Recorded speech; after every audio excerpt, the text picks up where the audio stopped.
Les pérégrinations néo-rétroculturelles, Camille, où est-ce qu'elles nous emmènent cette semaine? Alors cette semaine, on va partir un petit peu moins loin que d'habitude, puisqu'on va juste s'arrêter chez nos voisins les Anglais. Les voisins d'en T'as failli face. dire nos Enfin, amis, de j'ai chez failli moi en tout dire cas. attends. Les Nos voisins, British. ok, c'est bon. Doucement. Ouais, C'est bon. on va chez les British. Attention. Attention. Et pour ça, on va commencer par un petit jeu. Si jamais je vous dis groupe de rock britannique et années 60-70, Les vous me Beatles. dites quoi? Ouais. Beatles aux Rolling Stones. Allez, on Les y Stones, va. ouais. Il y a 2 écoles, c'est vrai. Vous pouvez y aller, il y en a plein. Pour le coup. Ah, Ah, tu veux qu'on t'en cite beaucoup? Ah oui, allez-y, faites-vous Des plaisir. années 60. 60-70. Mais oui, il y en a plein, c'est clair. Mais lesquels sont britanniques et lesquels sont américains en fait? Ah, j'ai il y des en a. doutes. Les Stones, je pensais qu'ils étaient américains, ils étaient Ah non. au début non, ils sont chez les anglais, ils sont Britanniques, donc Ah c'était oui. bien anglais. Il y a les Sex Pistols par exemple, Clash, C'est plus tard, non, les Sex Pistols. c'est 70. Ah ouais, ok. On est dedans, donc on est dans les années 75 exactement, je crois. On ne sait pas les citer, ouais. Voilà, on a Queen, Oui, on bien a sûr. The Who, Il y a Led Ouais. Zeppelin, c'est Ouais. anglais, non? C'est anglais. ouais. Led Zeppelin c'est anglais, on a Deep Pink- Purple aussi, Pink Ah. Floyd peut-être. Pink Floyd également, Black Sabbath, plus sur le registre métal, mais Black Sabbath quand même, parce qu'à l'époque c'est il n'y vrai, avait c'est pas de des métal. Anglais. U2, Oui, les Irlandais, ouais. voilà. The Animals aussi. On en a quelques-uns. Des groupes qui ont pour la plupart du coup traversé les âges. Et pourtant, il y en a un qui ressemble à aucun autre, qui est de très loin beaucoup plus méconnu que tous ces groupes. Et malgré ça, c'est quand même lui qu'on a inspiré une bonne partie. Pour ça, on va partir en 1963. Donc dans les salles, les tontons flingueurs. En face, James Bond 007 contre Dr No. Dans les bacs, les Stones débarquent avec leur premier 45 tours.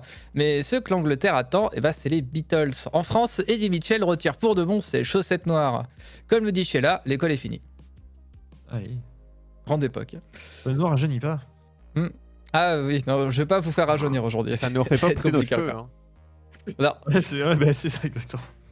Voilà, notre histoire, elle commence avec Anthony Topham, qui surnommé tout simplement Top.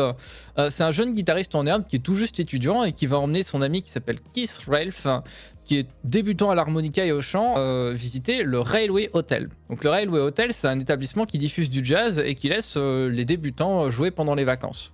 Voilà, c'est généralement l'occasion pour les jeunes musiciens de faire des reprises un peu plus punchy britanniques des vieux classiques du blues ou du jazz américain à la façon des Stones ou de The Animals. Et c'est là que Top et Keith Ralph, ils vont faire la connaissance de Jim McCarthy, qui est batteur, de Chris Dredja, qui est guitariste, et de Paul Samuel Smith, qui est bassiste.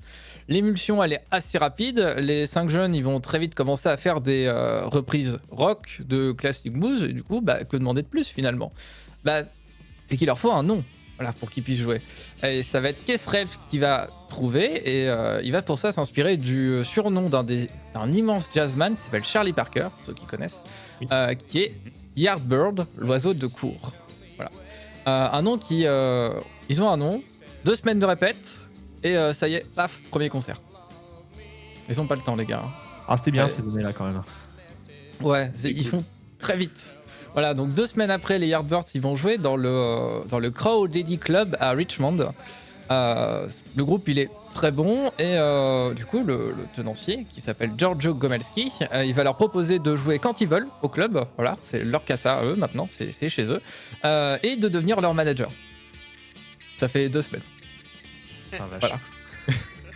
Voilà, du coup, au bout de 2 mois, finalement, 2 mois avec les 2 semaines d'entraînement, les 5 jeunes musiciens, ça y est, paf, pro. Direct. Ils ont pas le temps. Sauf que ça pose un problème. Parce que quand on dit pro, le problème c'est qu'on peut pas être pro et en même temps suivre des cours à côté. C'est pas possible d'un point de vue emploi du temps. Et du coup, Top, le fondateur du groupe, il se retrouve confronté avec l'opposition de ses parents quand il leur explique qu'il va arrêter ses études pour monter un groupe de rock. Finalement, il n'arrive pas à résoudre le problème et du coup, il doit quitter le groupe. C'est pas de chance. Par contre, l'endroit où il va avoir de la chance, c'est qu'il va demander à un autre élève de son école d'art plastique, qui a déjà sa petite réputation locale, de le remplacer. Voilà. Normalement, ce petit élève, vous le connaissez un petit peu. Si jamais je vous dis The God ou Slow Hands, vous me dites. Ah, j'allais dire un truc, mais. Pas grand chose. Ah, Ah, j'aurais dit Andy Warhol, mais. non. Non, guitariste. Un guitariste, pardon. Ouais. God on Small Hands. Ah, Mark Knopfler. Non, plus simple. Bien plus simple. Un certain Eric C. Ah, Clapton. Clapton. bien sûr. Eh oui, c'est Eric, il était pote avec un de ses potes qui était Eric Clapton. Voilà. D'accord. Ah oui, donc en cette fin d'année 1963, le jeune Eric Clapton va rejoindre les Yardbirds comme guitariste, qui deviendra du coup son premier groupe à lui permettre de vivre de la musique, puisqu'il y avait déjà eu 2-3 petits groupes avant qui n'avaient pas forcément très bien tourné. L'émulsion fonctionne à nouveau et très vite, amplifiée par le génie naissant de Clapton, les Yardbirds deviennent l'un des groupes les plus intéressants de sa génération sur scène.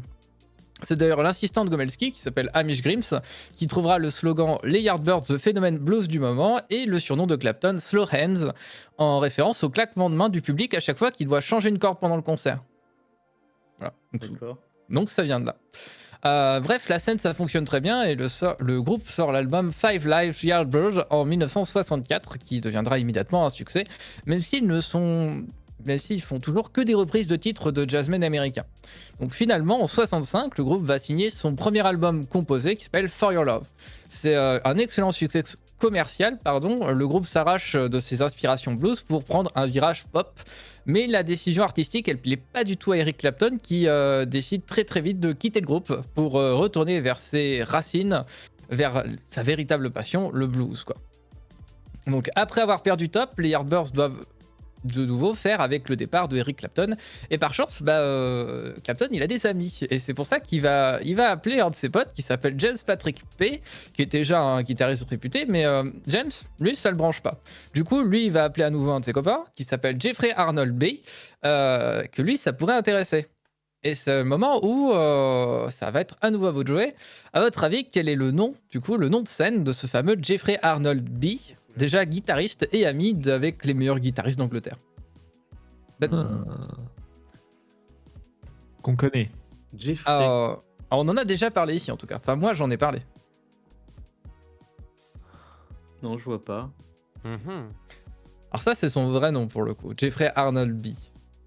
Enfin, c'est Jeffrey Arnold et il manque plus que la suite de son nom. Ah, je sais pas. Un indice peut-être. Il se croit jeter lui. Un indice? Moi, Il y a un animé sur le rock'n'roll un manga et animé sur le rock'n'roll qui a pris son nom. Ah, le nom, c'est le nom du chien. Oui. Ah ouais.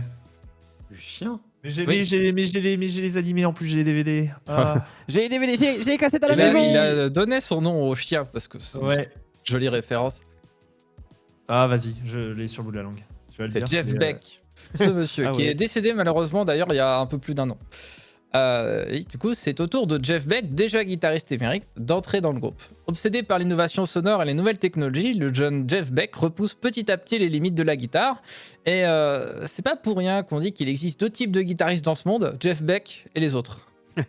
Et quand tu le regardes jouer, tu te dis que c'est pas une image en fait, c'est vraiment ce qui est la réalité du truc, quoi. Sous les influences du génie de Jeff, les Yardbirds vont s'envoler vers le psychédélisme jusqu'à poser les bases d'un nouveau genre plus fort et plus violent que tous ses prédécesseurs, le hard rock. Alors, les mecs, ils ont juste inventé le hard rock, c'est tout. Voilà, c'est tranquille. 1966. La grande vadrouille est dans les salles pour une poignée de dollars et même quelques dollars de plus. Pendant que John Lennon affirme que les Beatles sont plus populaires que Jésus, Salvador nous explique que le travail, c'est la santé. Et moi, répond Dutronc. Aux US, le couple Sinatra ou les Stones, une réponse Cream, avec Clapton bien sûr. Le bassiste du groupe, Paul Samuel Smith, décide d'arrêter pour se concentrer sur son activité de producteur. Les Yardbirds décident donc de rappeler le fameux James Patrick P pour le remplacer. Et du coup, vous savez à quoi on va jouer maintenant ? Oui. C'est quoi son vrai nom à James Patrick P? Enfin, tout du moins son nom avec lequel il est connu, le nom de scène. Ah, sans indice, c'est compliqué. Je peux vous donner ce qui va après le P, mais ça aide beaucoup quand même. Vas-y. Page.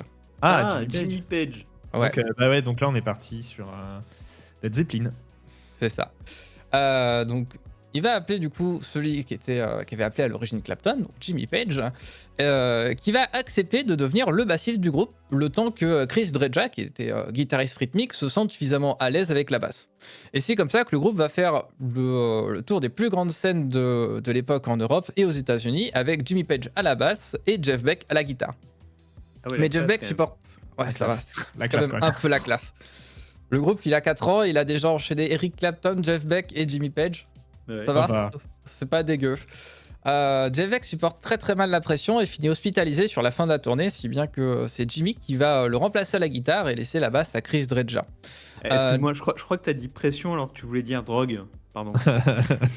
Non, pour le coup, c'est vraiment la pression de Jeff Beck, c'est pas beaucoup La pression de la drogué drogue, par rapport aux autres. oui. Par rapport aux autres, donc attention. Ouais, bah on n'est pas sur la, on n'est pas aux préciser. quantités de Ramones, tu vois, genre Ah, je eux, il croyais leur que- reste encore de d'accord. l'argent à la fin du mois. Ils peuvent manger, ce qui n'était pas forcément le cas des Ramones. Jeff reviendra juste le temps de quelques concerts, d'ailleurs le temps où il fera un duo de guitare avec Jimmy, un duo qui fera d'ailleurs une apparition dans le film Blow Up en fin 66. Voilà, vous pouvez retrouver ça. Juste après, Jeff Beck quitte le groupe pour se concentrer sur sa santé et ses projets solo, pardon. Sur la drogue, tu veux dire, pardon. Et on y revient, on y revient. On y Ah, retourne. c'est un projet solo. Oui, aussi. Mais il fera beaucoup d'autres choses quand même. Jimmy Page se retrouve donc seul à la tête de la machine à succès des Yardbirds. À noter que la plupart des chansons de l'ère Beck sont dans le top 40 britannique. Voilà, on rappelle les scores des Ramones quand même. Hein. Max c'était 66e, je crois, hein, si je me trompe pas. Hein. Mm. Voilà. Il me semble. Eux, ils sont tout le temps au-dessus de 40. Rien à faire. Malgré ça, Jimmy affirme toujours plus son style personnel sur scène, allant jusqu'à expérimenter la technique de l'archer sur la chanson Days Unconfused. Mais le succès en live, c'est fait. Par contre, en studio, c'est compliqué, quoi. Projet avorté, ligne directrice très très floue. Il faut bien dire que sans Eric Clapton ou Jeff Beck aux commandes, la production, c'est très très compliqué. Et rien ne va s'arranger quand en 68, Keith Relf et Jim McCarthy décident de quitter le groupe pour fonder un nouveau groupe à eux qui s'appelle Renaissance. Mais suite à des problèmes de droit, le groupe du coup n'a plus le droit d'utiliser le nom Yardbirds et va donc se renommer New Yardbirds. C'est compliqué, voilà. À une époque, ils ont fait des contrats qui étaient un peu caduques et qui étaient très compliqués. Ils sont pas trop cassés la tête quand même. Ouais, il fallait trouver un nom, ils n'avaient plus le droit d'utiliser ancien, ils ont rajouté New devant. Ça va. Ils auraient pu mettre Super Méga Turbo. Ouais. Ça aurait pu, ils l'auraient peut-être fait. Hein. Mais aussitôt après, du coup, c'est au tour de Chris Dreja de s'en aller.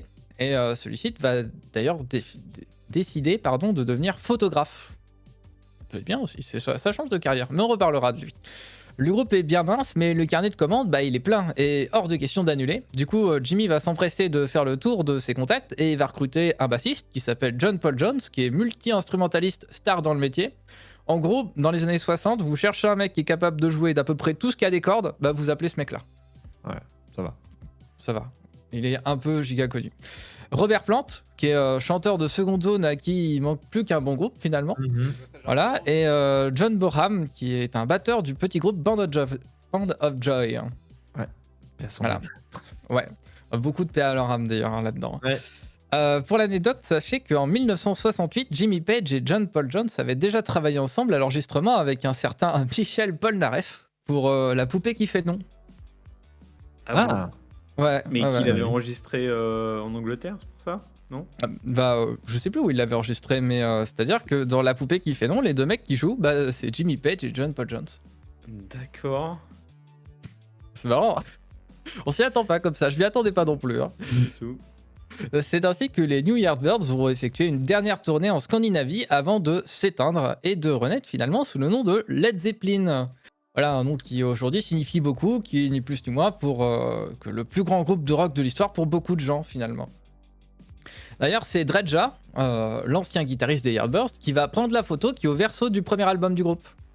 J'aurais pu vous annoncer un happy end maintenant, en cette année 1968, mais non. Voilà, on va partir en 1992. Oh bah putain. Ah oui. La Belle et la Bête, Retour ça vers c'est le déjà, c'est plus récent. Ça va peut-être plus causer déjà. La Belle et la Bête, Dracula dans les salles, Nirvana vous dit Smells Like Teen Spirit, ce à quoi Woolsey répond Paradoxal System. Ça c'est sûr, hein, Stéphane est cher, il a pas d'amis comme ça. Sur TF1, Hélène et les garçons, mais au Japon, Bishoujo Senshi Sailor Moon. Super année 80. allez. Bon, Ah ça bah, dépend où t'étais quand même. Moi, Ouais. j'étais fan de Nirvana et de Stéphane Escher. Les deux. Ah mon Moi, dieu. j'ai j'ai toujours été plus Woolsey, moi, mais j'aime bien les deux aussi. Ah ouais, moi il y en a un que j'aime pas. Ah mon dieu. Oh, putain. C'est l'influence de mes parents. C'était une si j'y peux époque, rien. c'était une époque. Ah, c'est une époque, Bien ouais. sûr, bien sûr. Ouais, c'est Mm. ça. En 1992, les Birds sont pas morts. Dreja et Jim McCarthy décident de relancer le groupe et cette fois, Top est de la partie. Il a plus ses parents pour l'emberter, hein, c'est mieux déjà. Ils font varier les musiciens jusqu'à trouver un nouveau bassiste en 1994 en la personne de John Hedan. Ils continuent les concerts à leur rythme tranquillement de vestiges vivants d'histoire du rock jusqu'en 2003 où ils sortent un nouvel album qui s'appelle Birdland. Au programme, évidemment, les immortelles chansons des Yardbirds, le tout servi par quelques invités assez prestigieux, tels que évidemment Jeff Beck, Joe Satriani, Slash, donc le guitariste des Guns, hein, ou encore Steve Vai. Voilà, les gars, Michel ils Drucker. ont juste... Ah non, ils pas en ont lui. presque plus. Que du Mais, guitariste de légende. Ah bah ils ont juste invité tous les plus grands guitaristes du monde à part Clapton, quoi, à peu près. C'est le seul qui est... Alors il a peut-être juste pas voulu venir, ou il était peut-être occupé, c'est possible aussi. Ah, il était aux toilettes. Finalement, ouais. Et il est occupé, hein, c'est terrible, hein. C'est fou. Très hein. très occupé. Ouais, chacun ses occupations. Voilà. Finalement, en 2014, McCarthy annonce pour de bon la fin des Yardbirds. Voilà, ce qui n'empêche pas le groupe de faire encore des concerts en 2015 avec une composition légèrement différente, si bien qu'aujourd'hui, le groupe, il est encore considéré comme en activité. Voilà. Actuellement, officiellement, les Yardbirds, c'est pas fini. Ouais. Et voilà, du coup, ce qui est véritablement le groupe Yardbirds, un ovni qui a vu naître non pas une, mais 3 légendes de la guitare, qui a créé un des plus grands sous-genres du rock, qui est à l'origine d'un des plus grands groupes mythiques de l'histoire, et qui comprend parmi ses membres nombre des plus grands musiciens de l'histoire du rock, tout en renaissant de ses cendres encore et encore. Malgré ça, The Yardbirds fait partie des grands inconnus finalement de l'histoire, même parmi les musiciens. Et c'est finalement un statut qui correspond parfaitement pour l'éternel chaînon manquant du rock. C'est beau. Eh ben merci, parce que voilà. je les connaissais pas si bien que ça, voire pas vraiment. Ils sont pas très connus en fait. En fait, Étonnamment. c'est connu, mais par les initiés. Ouais. Non, mais en fait, on connaît tous les guitaristes, par c'est exemple. ça. Tu connais bien tous les sûr. membres du groupe. Mais tu avant connais qu'ils pas sorti. leurs origines Ou ensemble. Jimmy Page, évidemment, mais Voilà. Ouais. et le groupe lui-même, je suis même pas sûr d'avoir déjà entendu une chanson. En fait, Ah, je suis sûr que t'entendrais quelque chose, tu diras oui, je connais. Ah, je c'est suis possible. sûr Ouais. que c'est... Mais, ça fait partie des groupes où généralement, genre tu dis Led Zepp, tout le monde connaît, tu vois. Ah oui, Genre, oui. c'est rare Bah de oui. tomber sur quelqu'un qui a jamais entendu parler de Led Zeppelin. Et les Yardbirds, qui est pourtant littéralement genre le rang 0 de Led Zepp, est passé complètement à la trappe au fur et à mesure des années, a complètement disparu, alors que finalement le rang un peu 0 de toute la trame rock qui va naître de Clapton, qui va naître de Jeff Beck, c'est lui quoi. c'est beau. Mais moi, j'aime bien. Je l'avais défini comme ça, ta chronique, Camille. C'est nous faire découvrir ou redécouvrir en fait des gens très connus, mais que peu de gens, enfin, en tout cas, là pour le nom du groupe, que peu de gens vont reconnaître. Mais quand on rentre dans le détail, en fait, si. C'est ça. C'est un peu C'est la ça. partie inconnue de l'histoire connue.